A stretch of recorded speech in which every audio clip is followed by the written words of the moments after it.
जय हिंद दोस्तों। देखिए, जैसा कि आप लोग जानते हैं दोस्तों कि अभी इंडिया पोस्ट में यानी डाक विभाग में एक बहुत ही बढ़िया भर्ती निकला है 10वीं लेवल का, और वो है दोस्तों GDS यानी ग्रामीण डाक सेवक, जिसके लिए दोस्तों हमने आप लोगों को एक वीडियो बना करके दे दिया है और उसको लगभग 5 लाख से ऊपर विद्यार्थियों ने उस वीडियो को देखा है। तो दोस्तों आज की इस वीडियो में आपको हम ये बताएंगे कि यहां पर जो स्टेट वाइज आप वैकेंसी देख रहे हैं कि किस राज्य में कितना सीट है, और यदि आप इस राज्य के हैं तो क्या आप इस राज्य से फॉर्म भर सकते हैं, यदि आप यहां से हैं तो क्या आप यहां से फॉर्म भर सकते हैं, या फिर कितनी जगह से फॉर्म को भर सकते हैं। दूसरा सवाल है कि कितने परसेंटेज में आपको फॉर्म को भर देना चाहिए कि नहीं भरना चाहिए, या फिर यूं ही भर के बेकार हो जाएगा, कोई फायदा नहीं है। तो इस वीडियो में बताएंगे। इसके साथ साथ कंप्यूटर से संबंधित भी कुछ जानकारी आपको हम देंगे, और इस GDS से संबंधित जो भी प्रकार का आपके दिमाग में क्वेश्चन है सारा का सॉल्यूशन यहां पर आपको मिलने वाला है। तो थोड़ा सा दोस्तों 10-5 मिनट टाइम निकाल करके इस वीडियो को लास्ट तक आप लोग जरूर देखिएगा। देखिए दोस्तों, टोटल पोस्ट की बात करेंगे तो 40,889 अभी फिलहाल टोटल सीट है। हो सकता है डाक विभाग के द्वारा बाद में नोटिस निकाल करके सीट को बढ़ा भी दिया जाए। तो फिलहाल तो सीट दोस्तों काफी मस्त निकला हुआ है, और आगे बढ़ेगा तब तो और अच्छा है। देखिए, योग्यता का बात करेंगे तो केवल 10वीं पास मांगा है। यदि आपने मैट्रिक पास कर रखा है किसी भी बोर्ड से, कितनों परसेंटेज ऑफ मार्क्स है, तो आप इसके लिए एलिजिबल हैं, आसानी से फॉर्म को भर सकते हैं। ठीक है, कोई दिक्कत नहीं है। अब उम्र कितना होना चाहिए, जो कि सबसे बड़ा सवाल है विद्यार्थियों का, क्योंकि बहुत सारे विद्यार्थियों का एज निकल गया है। तो देखिए, इस पे एज का कोई टेंशन नहीं है। जो भी स्टूडेंट ग्रुप में है 18 से 40 साल दोस्तों मांगा है जनरल कैटेगरी का, तो एज बहुत मांगा है, कोई टेंशन नहीं एज का। ये हो गया जनरल का। ओबीसी वालों को 18 से 43 3 साल छूट मिलेगा, तो 40 दिन कितना हो गया 43। SC ST वालों को 5 साल छूट मिलेगा, तो 18 से 45 साल तक आप इस फॉर्म को भर सकते हैं। और हाँ, अब आप पूछोगे कि एज किस दिन से काउंट होगा, तो देखिए आपका कम से कम 18 होना चाहिए, अधिक से अधिक तो हम बता दिए इधर। और ये एज जो है आपका 16 फरवरी 2023 को खुल जाना चाहिए। 16 फरवरी 2023 को इतना एज आपका हो जाना चाहिए। समझ में आ गया। अप्लाई करने में कितना पैसा लगेगा दोस्तों, जनरल OBC EWS को 100 रुपीज पेमेंट लग रहा है। बाकी यदि आप SC ST PH है, फीमेल है, तो आपको पैसे देने की इस पर जरूरत नहीं है। अब आप पूछोगे कि सर अप्लाई डेट तो आपने लिखा ही नहीं, तो देखिए अप्लाई इस पर कब से हो रहा है दोस्तों, 27 जनवरी से इसका ऑनलाइन चालू है। 27 जनवरी 2023 से चलेगा दोस्तों 16 फरवरी 2023 तक। यहां पर हम आपको दिखा रहे हैं, ये इसका अप्लाई डेट है। अप्लाई डेट नोट कर लीजिए, लास्ट डेट का इंतजार नहीं करोगे, क्योंकि सर्वर अभी ही स्लो हो गया है। और सोचो लास्ट में क्या होगा, आप सोच के देखिए। किसी का फोटो फंस जाएगा, किसी का सिग्नेचर फंस जाएगा, किसी का पेमेंट फंस जाएगा, यही सब प्रॉब्लम होता है लास्ट में। इसलिए कोई भी वैकेंसी लास्ट का इंतजार मत कीजिएगा आप लोग, नहीं तो सर्वर स्लो हो जाता है। कितने सारे स्टूडेंट फॉर्म फिलअप करते हैं, इस पे तो कोई एग्जाम भी नहीं है, कोई बुक नहीं पढ़ना है, कोई सिलेबस नहीं है, कहीं आना जाना नहीं है, तब तो सब इस पे फॉर्म भर रहा है, इसलिए सर्वर स्लो हो रहा है। तो आप लोग भी भर दीजिएगा फटाफट, ठीक है। यदि नहीं हो रहा है तो रात के 11 बजे 12 बजे 1 बजे उठ करके फोन से फॉर्म को भरो, एकदम फॉर्म फिलअप होगा आसानी से। समझ में आ गया। चलिए सैलरी का बात करेंगे। देखिए दोस्तों, BPM ब्रांच पोस्ट मास्टर, एक है ABPM और एक है डाक सेवक। टोटल 3 प्रकार का वैकेंसी है इस पे। BPM में 12,000 से लेकर के 29,380 के बीच आपका शुरुआती वेतन होगा। ये वेतन स्टार्टिंग वेतन है, आगे चल के वेतन बढ़ेगा। सेंट्रल गवर्नमेंट का नौकरी है दोस्तों, डाक विभाग में पोस्टिंग होगा। विभागीय एग्जाम दे करके, डिपार्टमेंटल जो एग्जाम होता है उस पर एग्जाम दे करके 1-2 साल में आप ऊंची पोस्ट पे जा सकते हो। तो काफी मस्त नौकरी है। ऐसा मत समझना कि 10,000 12,000 में हम लटक जाएंगे, ऐसा सोच करके मत रहना, भरना जरूर, ठीक है। ABPM assistant branch post master और डाक सेवक, इनका 10,000 से स्टार्टिंग लेकर के 24,700 के बीच आपका शुरुआती वेतन होगा। बाद में वेतन वगैरह बढ़ जाएगा, बहुत सारा अलाउंसेस भी मिलता है, कई प्रकार का मौका मिलता है दोस्तों। तो भरिए और दूसरे एग्जाम का तैयारी भी कीजिए, तो कोई दिक्कत नहीं है, भर दीजिए। यदि आपका परसेंटेज उस लायक है तो सिलेक्शन हो सकता है। किसको भरना चाहिए नहीं भरना चाहिए अभी हम बताएंगे। देखिए, इसके बाद योग्यता की कुछ इंपॉर्टेंट पॉइंट्स जो कि सभी विद्यार्थियों के लिए जानना बेहद जरूरी है। हमने तो आपको सीधा साधा बोल दिया कि 10th पास चाहिए, लेकिन कुछ जरूरी चीजें भी होनी चाहिए। देखिए 10th का विषय, बहुत सारे विद्यार्थी पूछते हैं कि 10th में कौन कौन सब्जेक्ट होना चाहिए।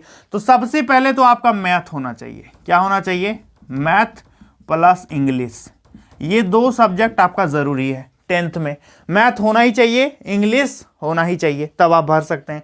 दूसरा, लोकल भाषा का ज्ञान। हाँ, लोकल भाषा का नॉलेज आपको होना चाहिए। यदि आप गुजरात से भर रहे हैं तो गुजराती आपको आनी चाहिए। लेकिन यदि हम बिहार के हैं, झारखंड के हैं और हाँ हम बोल देंगे हमको गुजराती आता है।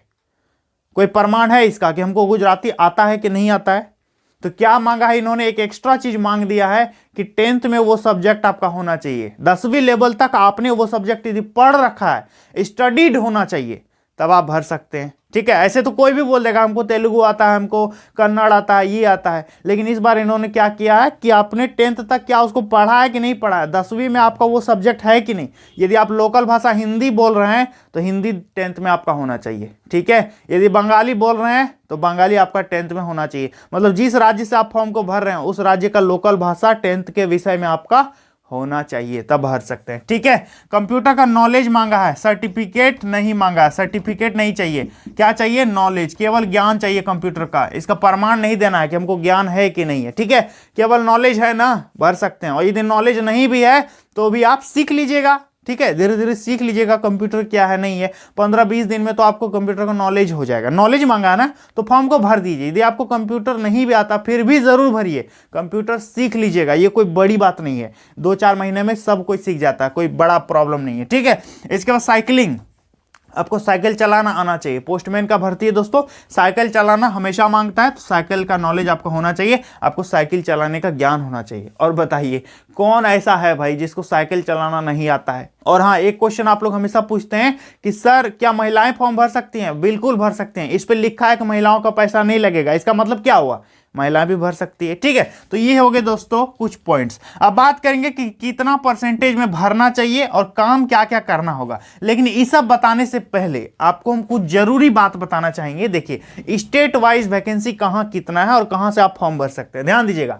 देखिए सबसे पहले उत्तर प्रदेश, इस पे 7987 यानी 7987 सीट है। उत्तराखंड में 889 सीट है। बिहार में दोस्तों 1461 वैकेंसी है। छत्तीसगढ़ में 1593 है। दिल्ली में 46 है। राजस्थान में 1684, हरियाणा में 354, हिमाचल प्रदेश में 603, जम्मू कश्मीर में 300 है, झारखंड में 1590 है और मध्य प्रदेश में 1841 है। इसको मैंने एक साथ इसलिए लिखा है क्योंकि ये ऐसे राज्य है जहां केवल लोकल भाषा हिंदी मांगा है। क्या मांगा है? हिंदी। ये ऐसे राज्य हैं जहां लोकल भाषा हिंदी चलेगा। क्या चलेगा? हिंदी मांगा गया है। तो यदि आपके 10th के विषय में हिंदी है, आपको हिंदी का ज्ञान है, तो आप इन राज्यों में कहीं भी फॉर्म भर सकते हैं, कोई दिक्कत नहीं है। समझ में आ गया? कहीं भी आप फॉर्म भर सकते हैं क्योंकि सब में हिंदी है।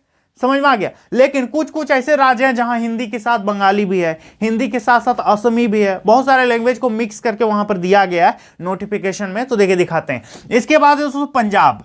पंजाब में दोस्तों 766 सीट है। यहां पर आपका लोकल भाषा है हिंदी, इंग्लिश और पंजाबी। ठीक है, यदि इन 3 लैंग्वेज में आपका कोई एक लैंग्वेज है तो आप भर सकते हैं पंजाब से। इसके बाद महाराष्ट्र। महाराष्ट्र में दोस्तों 2508 सीट है। इस पे 2 लैंग्वेज है, कोंकणी और मराठी। यदि आपको इन दोनों में से कोई आता है तो आप महाराष्ट्र से भर सकते हैं। और सिर्फ भाषा आना जरूरी नहीं है, आपका विषय भी होना चाहिए 10वीं में। ठीक है, इसके बाद नॉर्थ ईस्ट। नॉर्थ ईस्ट में आपको पता है कौन कौन से स्टेट आते हैं, 7 सिस्टर। ठीक है, तो 551 टोटल सीट है। इस पे बंगाली है, हिंदी है, इंग्लिश है, मणिपुरी है और मिजो भाषा है। तो यदि ये सब भाषा आपको जानकारी है, मतलब है 10th में, तब आप भर सकते हैं। ठीक है, यदि उड़ीसा से हैं तो 1382 सीट है, लोकल भाषा उड़िया है। कर्नाटक से हैं 3036 सीट है, यहां पर कन्नड़ है लोकल भाषा। तमिलनाडु से देखिए दोस्तों 3167 सीट है, यहां पर लोकल भाषा है तमिल। ठीक है, इसके बाद तेलंगाना में यदि देखेंगे तो 1266 सीट है, यहां पर लोकल भाषा हो गया तेलुगु। गुजरात में देखिए दोस्तों 2017 सीट है, यहां का लोकल भाषा हो गया गुजराती। ठीक है, यदि आप यहां से हैं तब तो इधर आप नहीं भर पाओगे, बिल्कुल नहीं भर पाओगे। ठीक है, और इधर से है फिर भी उधर आप नहीं भर पाओगे, आपको उस भाषा के ज्ञान के साथ साथ आपने 10th तक उसको पढ़ भी रखा हो। ठीक है, तो गुजरात में गुजराती मांगा है भाई। आंध्र प्रदेश की बात करेंगे तो 2480 सीट है, यहां पर लोकल भाषा तेलुगु है। ठीक है, पश्चिम बंगाल में यदि देखेंगे तो 2127 सीट है। ठीक है, यहां पर मांगा है बंगाली, हिंदी, इंग्लिश और नेपाली भाषा चलेगा।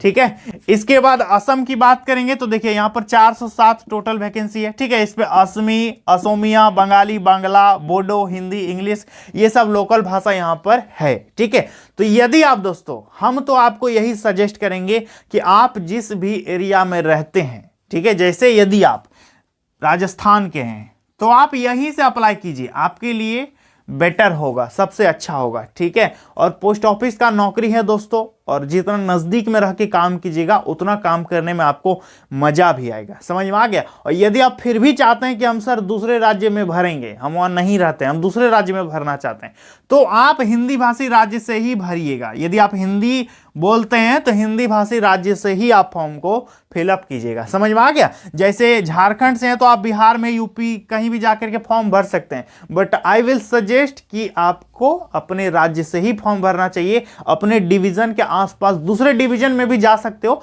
बट यहीं से आप फॉर्म को भरिए तो आपके लिए बेटर होगा। ठीक है, पोस्टिंग अच्छा होगा, लोकल में काम कीजिएगा, मजा भी आएगा, नौकरी करने में अच्छा लगेगा। ठीक है, तो दोस्तों ये है। और बाकी आप चाहो तो भर भी सकते हो अदर राज्य से, कोई प्रॉब्लम नहीं है। इंडिया हमारा पूरा देश अपना है, कहीं भी हम जाकर के फॉर्म भर सकते हैं, कोई दिक्कत नहीं है, आप स्वतंत्र हैं। बट पोस्ट ऑफिस में दोस्तों आप लोगों को पता होगा, गांव घर में आपके भी पोस्टमैन होंगे, वो देखिएगा वो कहाँ के होंगे। ठीक है, आपको पता चल जाएगा। तो ये है दोस्तों, इंडिया पोस्ट ग्रामीण डाक सेवक की बम्पर भर्ती अभी आ चुकी है। तो यहां तक दोस्तों आप लोग समझ गए। अब बात करेंगे मेन पॉइंट पर। देखिए कि कितना परसेंटेज है तो भरना चाहिए कि नहीं भरना चाहिए। देखिए दोस्तों, आप किसी भी कॉम्पिटिटिव एग्जाम के लिए फॉर्म भरिएगा तो उस पर जीके तो रहेगा ही रहेगा, भले वो रेलवे हो, बैंकिंग हो, एसएससी हो, पुलिस हो या राज्य का वैकेंसी हो। तो इसके लिए दोस्तों आप लोगों को जीके का बेस्ट बुक एसके पब्लिकेशन का ले लेना है। एसके यानी श्री कृष्ण पब्लिकेशन का जो आपको स्क्रीन में किताब दिख रहा है दोस्तों, ये आप लोगों के लिए जीके के लिए बेस्ट बुक रहने वाला है। यहां पर राइटर देख सकते हैं राम सिंह यादव और याजवेंद्र यादव। ठीक है, इन्हीं दो राइटर का जो एसके पब्लिकेशन का किताब है, इसको लेना है दोस्तों। इस किताब की खासियत क्या है दोस्तों, देखिए कि सभी प्रतियोगिता परीक्षाओं के लिए इंपॉर्टेंट आपका रहने वाला है। सब्जेक्ट वाइज आपका इस पे डिटेल्ड कलेक्शन देखने को मिलेगा। दूसरी बात है कि सभी सब्जेक्ट का डिटेल्ड और वन लाइनर एक्सप्लेनेशन दिया गया है। वन लाइनर मतलब एक एक पंक्ति में आपको इस पे जानकारी दी गई, जिससे आप आसानी से याद कर सकते हैं। इंडिया और वर्ल्ड का जो भी फैक्ट्स है, सारा चीज आप लोगों को इस पे मिल जाएगा। तो इसको लेना कैसे दोस्तों, नीचे डिस्क्रिप्शन बॉक्स में हम लिंक दे दिए, आप वहां से भी इसको खरीद सकते हैं या फिर नजदीकी मार्केट में जाकर के किताब दुकान में भी आप इसको ले सकते हैं। तो यहां तक दोस्तों आप लोग समझ गए। अब बात करेंगे मेन पॉइंट पर। देखिए कि कितना परसेंटेज है तो भरना चाहिए कि नहीं भरना चाहिए। आप लोगों में से बहुत सारे विद्यार्थी कमेंट करते हैं कि सर मेरा 78% है, होगा कि नहीं होगा। 82% है, किसी का 90+ है, तो होगा कि नहीं होगा। तो देखिए दोस्तों, कितने परसेंटेज में भरना चाहिए, तो पिछला यदि कट ऑफ आप देखिएगा तो कितना परसेंटेज में सिलेक्शन हुआ है, 90% प्लस ही ज्यादातर आप लोगों को देखने को मिलेगा। ठीक है, किसी किसी का तो 100% भी मार्क्स देखने को मिला था, लेकिन बाद में जब सेकंड लिस्ट जारी हुआ था तो विद्यार्थियों ने कुछ भी भर दिया था, 100% कोई भर दिया था, तो उस सब का फॉर्म को दोस्तों मतलब हटा दिया। ठीक है, मतलब वो जेन्युइन नहीं था, ऐसे ही लोग भर दिए थे। लेकिन ओरिजिनल में जो सिलेक्शन हुआ था वो भी कम मार्क्स नहीं था दोस्तों, वो था 99%, 98%, इस तरह से सिलेक्शन हुआ था। ठीक है, लेकिन दोस्तों आप लोगों को एक बात हम पूछना चाहेंगे, जैसे मानते हैं ये एक पोस्ट ऑफिस है, यहां है, यहां है, यहां है, ये पोस्ट ऑफिस आपने प्रेफरेंस दिया, तो फॉर्म भरते समय आपको इस बात का पता है कि यहां से कितना परसेंटेज वाला भर रहा है, यहां से कितना वाला भर रहा है, यहां से, यहां से, यहां से, इस सब में से भरने वाले विद्यार्थियों का परसेंटेज कितना है, इस बात का जानकारी आपको तो नहीं है। तो हो सकता है, देखिए हो सकता है कि यहां से 60% वाला भर दिया है, यहां से 68 वाला भर दिया है, यहां से कोई 75 वाला भर दिया है, और यहां से कोई 84 वाला भर दिया है। ठीक है, और यदि आपका मार्क्स इत्तेफाक से 85% है और आपने भरा है, तब तो आपका हो जाएगा। आप जो जो पोस्ट ऑफिस का प्रेफरेंस दे रहे हैं, आपको तो इस बात का जानकारी नहीं ना है कि वहां से कितने परसेंटेज वाले भर रहे हैं। तो इसी एक उम्मीद में आपको जरूर फॉर्म भरना चाहिए कि यदि वहां से भरने वालों का परसेंटेज कम है तो मेरा हो सकता है। ठीक है, तो यहां हम आपको सजेस्ट करेंगे दोस्तों कि यदि आपका 60, 65, 70% से ऊपर मार्क्स है तो आप इसका फॉर्म जरूर से जरूर भर दीजिएगा। ठीक है, क्योंकि आपको इस बात की जानकारी नहीं है कि जहां जहां हम पोस्ट प्रेफरेंस दे रहे हैं वहां पर भरने वाला का परसेंटेज ऑफ मार्क्स कितना है, ये तो आपको पता नहीं है। तो पता कब चलेगा, जब मेरिट आएगा तब। तो पहले तो आपको भरना ही पड़ेगा। इसलिए यदि आपका 60%, 70% ऊपर मार्क्स है, तो आप एक बार भर के ट्राई जरूर कीजिए। इस पे बात क्या है कि इस पे आपको कोई बुक नहीं पढ़ना है, कोई इसका सिलेबस नहीं है, कहीं एग्जाम देने जाने की जरूरत नहीं है, घर पे रहना है, मस्त दूसरे एग्जाम का तैयारी करना है, बस थोड़ा सा मेहनत है इसको भरने में, भर दीजिए और छोड़ दीजिए और दूसरे एग्जाम की तैयारी में लग जाइए। अभी एसएससी एमटीएस भरा आ रहा है, उसको भरो और एग्जाम का तैयारी में लग जाओ, ठीक है। लेकिन इसको भरने में भी आपको कोई लॉस नहीं है, ठीक है। यदि आपको लगता है कि जीडीएस भर के मेरा कोई फायदा नहीं है तो आपको लॉस भी नहीं है, आप इसको जरूर भरिएगा, ठीक है। जीडीएस भर के कोई लॉस भी नहीं है। जनरल ओबीसी ईडब्ल्यूएस को 100 रुपया लग रहा है, एससी एसटी महिलाओं का तो पैसा भी नहीं लग रहा है। तो यदि इंटरेस्टेड हैं तो जरूर भर सकते हैं। और यदि आप पिछला कट ऑफ देख रहे हैं तब तो आप देख ही रहे हैं 90% वालों का सिलेक्शन हुआ था। बाकी दोस्तों आप लोगों का क्या ओपिनियन है आप मुझे कमेंट में जरूर बताइएगा। अब बात करेंगे काम क्या क्या करना होगा। देखिए बीपीएम और एबीपीएम इनका काम लगभग सेम होता है, टिकट की बिक्री करना, लेन देन करना। आप लोगों को पता है कि पोस्ट ऑफिस में जमा निकासी ये सब भी होता है, वो सब का काम करना। ऊपर से जो भी डाक आता है उसको जेन्युइन आदमी तक पहुंचवाना डाक सेवक के माध्यम से, तो वगैरह वगैरह जितना भी तरह का काम होता है सब बीपीएम के अंडर ही होता है, ठीक है। ये ऑफिस में रहते हैं और डाक सेवक का काम है डोर टू डोर लेटर को, प्रोडक्ट को, टेलीग्राम को, जो भी चीज आएगा उसको डिलीवर करना, ठीक है। तो डाक सेवक का काम जो है घूमने फिरने वाला होता है और ब्रांच पोस्ट मास्टर और एबीपीएम का काम जो है वो ऑफिस में होता है। तो ये होता है दोस्तों इसका जॉब का प्रोफाइल, समझ में आ गया। तो कौन कौन इस फॉर्म को भरने जा रहे हैं और आपका कितना मार्क्स है 10th में, आप एक बार कमेंट सेक्शन में मुझे जरूर बताइएगा। और एक जरूरी बात दोस्तों, जो जो विद्यार्थी टेलीग्राम से नहीं जुड़े हैं, इसका जैसे रिजल्ट आएगा एकदम जोन वाइज, डिवीजन वाइज सारा का पीडीएफ हम टेलीग्राम में डालेंगे। तो आप लोग मेरे टेलीग्राम चैनल को अभी तुरंत ज्वाइन कीजिएगा। टेलीग्राम का नाम है दोस्तों मोहन सर, जैसा इस स्क्रीन में हम आपको दिखा रहे हैं। जाकर के अभी ज्वाइन कीजिएगा, चैनल को फटाफट सब्सक्राइब कर लीजिएगा, क्योंकि हर प्रकार छोटा से बड़ा वैकेंसी निकलता है ना, तो हम उसका वीडियो बना देते हैं और एकदम बढ़िया से लिख करके समझाते हैं, ठीक है। तो आई होप दोस्तों पूरी बातें आप लोगों को समझ में आ चुकी है। तो चलिए आज के लिए इतना ही, मिलते हैं अगली वीडियो में बहुत जल्द, तब तक के लिए जय हिंद।